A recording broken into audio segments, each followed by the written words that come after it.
In 1990, a message written in crayon appeared on the side of a barn in rural Indiana. It read that the person who wrote it had killed an 8-year-old girl 2 years earlier, and that they would kill again. For 14 more years, the person who wrote that message stayed silent. Then, in 2004, notes appeared again, left on bicycles belonging to young girls in Fort Wayne, Indiana, each one claiming responsibility for a killing that had happened 16 years earlier. It would take 14 more years after that, and a scientific method that did not exist when the crime was committed, before investigators could finally put a name to the person who had been taunting them since 1990. This is the story of how forensic genetic genealogy closed a 30-year investigation into the disappearance and death of a young girl in Fort Wayne, Indiana. Because this case involves a child victim, this documentary will state only her age and the outcome of the case. It will not describe how she died, and it will not include any details of her physical condition. The focus of this account is the investigation, the forensic science, and the legal process that followed. You're watching True Crime Files Decoded. If you appreciate documentaries that focus on evidence and investigative process rather than sensationalism, kindly tell us where you are watching from. Please like this video, leave a comment, and subscribe. Now, let's begin. April Marie Tinsley was born on the 18th of March 1980 in Fort Wayne, Indiana. In the spring of 1988, she was 8 years old, a second-grade student at Fairfield Elementary School, and a member of the children's choir at her family's church. She was described by those who knew her as a girl with blue eyes and curly blonde hair who enjoyed spending nights at her grandparents' house. On the 1st of April 1988, Good Friday that year, April went to retrieve an umbrella she had left at a friend's house, a short distance from her own home in a residential section of Fort Wayne. She disappeared sometime around 3 o'clock that afternoon. When she did not return home for dinner, her mother reported her missing. 250 Fort Wayne police officers and 50 community volunteers joined the search that same evening. 3 days later, on the 4th of April 1988, a jogger found her body in a drainage ditch in a rural area of DeKalb County, roughly 20 miles from where she had gone missing. April Tinsley was 8 years old. Her death was ruled a homicide. In keeping with the standards of this documentary, no further details of the circumstances of her death will be described. A memorial service was held at her family's church, and in the weeks that followed, members of the community formed a volunteer organization dedicated to assisting in the search for other missing children. That is the full extent of what will be described about the crime itself. Everything that follows concerns the investigation, the science, and the legal proceedings that eventually resolved the case.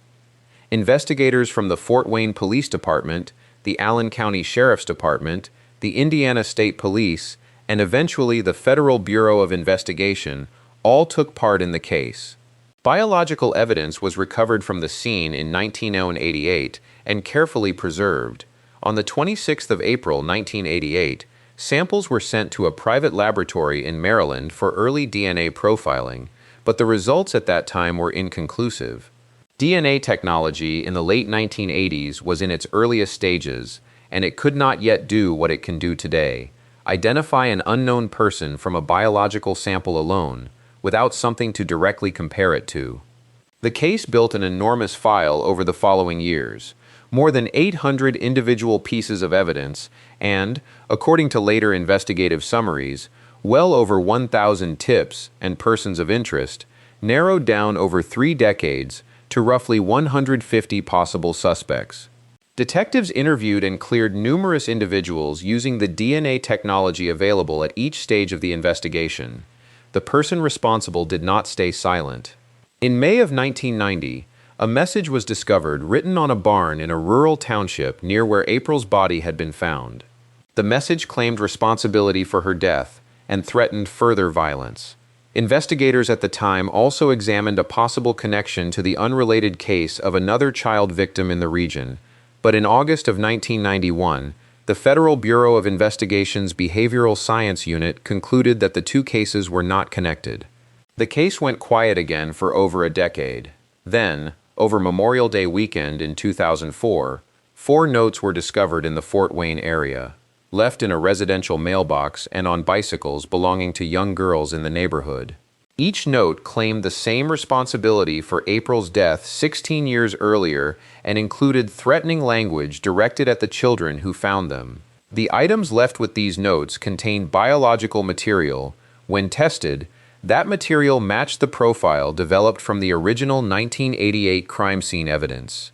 This confirmed, with scientific certainty, that whoever had written the 2004 notes was the same person responsible for April's death. Despite this confirmation, the case still could not be solved, because a DNA profile, no matter how certain the match, is only useful if there is a known person to compare it against. The profile from 1988 and 2004 sat in the state's database for over a decade without a match. The Federal Bureau of Investigation's Behavioral Analysis Unit produced an offender profile in 2009 describing a white male in his 40s or 50s of limited income, likely living or working in Northeast Fort Wayne. In 2015, and again in 2016, a laboratory called Parabon Nanolabs used a technique called DNA phenotyping to generate a composite image predicting the suspect's likely physical appearance from his genetic markers: fair skin, hazel or green eyes, brown or black hair, and European ancestry. These composites were released publicly and generated new tips, but none led to an identification. For 30 years, the science available could narrow the search. It could not close it. The turning point came in the spring of 2018, shortly after the arrest of the man known as the Golden State Killer in California, a case that had just demonstrated, for the first time on a national scale, a new investigative method called forensic genetic genealogy. In May of 2018, Fort Wayne police detective Brian Martin contracted the same company, Parabon Nanolabs, to apply this new technique to April's case. Parabon had just launched a dedicated genetic genealogy service, led by genetic genealogist C.C. Moore. It is worth explaining precisely how this method works, because it represents a genuine turning point in forensic science. Traditional DNA testing, of the kind used in criminal databases since the late 1980s, examines a small number of genetic markers, roughly 20 locations in the genome. This method is highly effective at confirming whether two samples come from the same person, but it can only identify someone whose profile is already on file in a criminal database. Forensic genetic genealogy works differently. It examines hundreds of thousands of genetic markers across the entire genome, producing a profile compatible not with criminal databases, but with the public genealogy databases that millions of people use to research their family history. The principle behind this method is that a person's DNA does not only identify that person, it also carries genetic traces of their entire extended family. Even if the person who committed a crime has never taken a DNA test themselves, some of their relatives, however distant, may well have done so. Parabon's laboratory converted the preserved DNA evidence from April's case into this richer genetic profile and uploaded it to a public genealogy database. According to C.C. Moore's own later account, the database returned distant genetic relatives within about 8 hours. From there, the work became far more difficult. Moore has described this particular case as one of the hardest of her career, saying that she felt, in her words, like she was fighting her way out of a dark, dense forest just to reach a single point of light.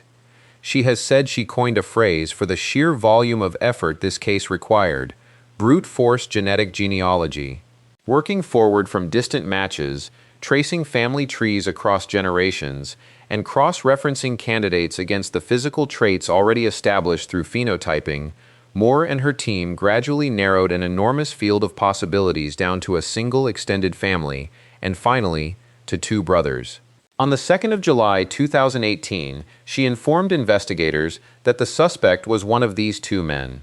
One of them was named John D. Miller, of Grabble, Indiana, a small community not far from where the 1990 barn message had been found. A family tree, however precise, is only an investigative lead. It tells detectives where to look. It does not, by itself, provide legal proof. To confirm the match, investigators needed a direct DNA sample from Miller himself, obtained without alerting him to the investigation. On the 9th of July, 2018, investigators conducted what is known as a covert collection, recovering discarded items from Miller's trash at his home in Grabill. These items were sent to the State Crime Laboratory. Approximately 3 days later, the lab confirmed that the DNA on the discarded items matched both the original 1988 crime scene profile and the 2004 evidence connected to the taunting notes. On Sunday, the 15th of July, 2018, detectives from the Fort Wayne Police Department and the Indiana State Police went to Miller's home and asked him to come to the police station for an interview. After being informed of his legal rights, detectives asked him if he understood why they wanted to speak with him. According to the probable cause affidavit later filed in court, Miller responded with April Tinsley's name. He proceeded to admit responsibility for her death and for authoring the notes left in 1990 and 2004. Miller was 59 years old at the time of his arrest, a former retail employee described by neighbors as a quiet man who largely kept to himself. Miller was charged with murder, child molestation, and criminal confinement. He was arraigned before Judge John F. Serbeck of the Allen Superior Court and was represented by public defenders Anthony Churchward and Mark Toma. He entered a plea of not guilty on the 19th of July 2018, and his defense team requested a change of venue, citing the intense public reaction the case had generated across the region. A trial date was initially set for February of the following year. On the 7th of December 2018, Miller changed his plea, admitting guilt to both charges. Allen County Prosecutor Karen Richards had earlier made the decision not to pursue the death penalty, reasoning that a capital case could extend for decades through the appeals process, whereas a plea agreement would guarantee immediate and certain imprisonment. This decision was made against the wishes of April's family, who had expressed a preference for capital punishment. On the 21st of December 2018, Judge Serbeck sentenced Miller to 80 years in prison, 50 years for murder, and 30 years for child molestation, to be served consecutively. The sentencing date was moved up from an originally scheduled date at the end of December because Judge Serbeck was set to retire and wished to ensure the case concluded before his departure from the bench. At sentencing, April's mother, Janet Tinsley, addressed the court. Christina Snyder, a cousin of April's, also delivered a victim impact statement on behalf of the family. Detective Brian Martin, who had led the investigation to its conclusion, later stated that his objective from the outset had been to ensure Miller would never again be free, and that this had been achieved. Prosecutor Karen Richards stated publicly that the crime had caused the entire community to lose its sense of safety, and that she personally shared the family's view that the case had warranted the harshest possible sentence. Because Miller's guilty plea was entered as part of a negotiated agreement, no appeal followed. He was initially processed at a state reception facility before being transferred, in January of 2019, to a long-term correctional facility. His projected earliest release date, under the terms of his sentence, would have placed him at 99 years of age. John D. Miller died in custody on the 4th of September 2025 at the age of 66, having served approximately 7 years of his sentence. The April Tinsley case holds a particular place in the history of forensic genetic genealogy. It was resolved within weeks of the Golden State Killer case, the investigation that first demonstrated this method's potential on a national scale, and it became one of the earliest cold case homicides resolved using the same approach. Parabon Nanolabs reported that Tinsley's case was among the first handful of cold cases its newly formed genetic genealogy team solved within its opening months of operation, and the company would go on to resolve dozens more cases using the same method within its first year. C.C. Moore, the genetic genealogist who led the work, has stated that this was the first instance in which a person identified through genetic genealogy was convicted of a violent crime. Indiana State Police Sergeant Ron Galaviz credited the outcome to the original investigators who preserved the 1988 evidence, stating that the case could not have been solved 3 decades later without their diligence at the time. Retired Fort Wayne detective Dan Camp, who worked the case in its earlier years, said publicly that he thought of April often and that he had carried her photograph in his wallet for many years. The case illustrates several conditions that make forensic genetic genealogy possible: properly preserved biological evidence from the original crime scene, a genetic profile detailed enough to be compatible with public genealogy databases, a sufficient number of distant relatives who have taken consumer DNA tests, painstaking family tree research conducted by a trained genealogist, and, critically, independent confirmation through a directly obtained sample before any arrest is made. A family tree provides a direction. It does not provide proof. Proof came only after investigators matched Miller's own discarded DNA to the biological evidence from 1988 and 2004. Let us return to where this account began, to a message written in crayon on the side of a barn in 1990, and to 4 notes left on children's bicycles 14 years after that. For 3 decades, the person responsible inserted himself into an investigation that could not yet reach him. The evidence that would eventually identify him sat preserved in an evidence locker for 30 years, waiting for a scientific method that did not yet exist. What changed was not the evidence. What changed was the science. The development of dense genetic profiling, the growth of public genealogy databases, and the painstaking work of tracing a family tree backward and then forward again until it arrived at a single name. This case, like others resolved through this method, demonstrates that a cold case is not necessarily a closed door. It may simply be a case that is waiting for forensic science to catch up to the evidence that has been sitting, carefully preserved, all along. April Tinsley was 8 years old. Her family waited 30 years for an answer. That answer came not from a witness and not from a confession offered freely, but from 30 years of preserved evidence, the persistence of detectives across multiple generations of investigators, and a forensic method that turned a family tree into a name a court of law could accept. That is the case, that is the science, and that is why it matters. Thank you for watching True Crime Files Decoded. If this documentary helped you understand how forensic genetic genealogy is resolving cases once considered permanently unsolved, please like this video, share your thoughts in the comments, and subscribe so you don't miss the next case in this series. We'll see you in the next investigation.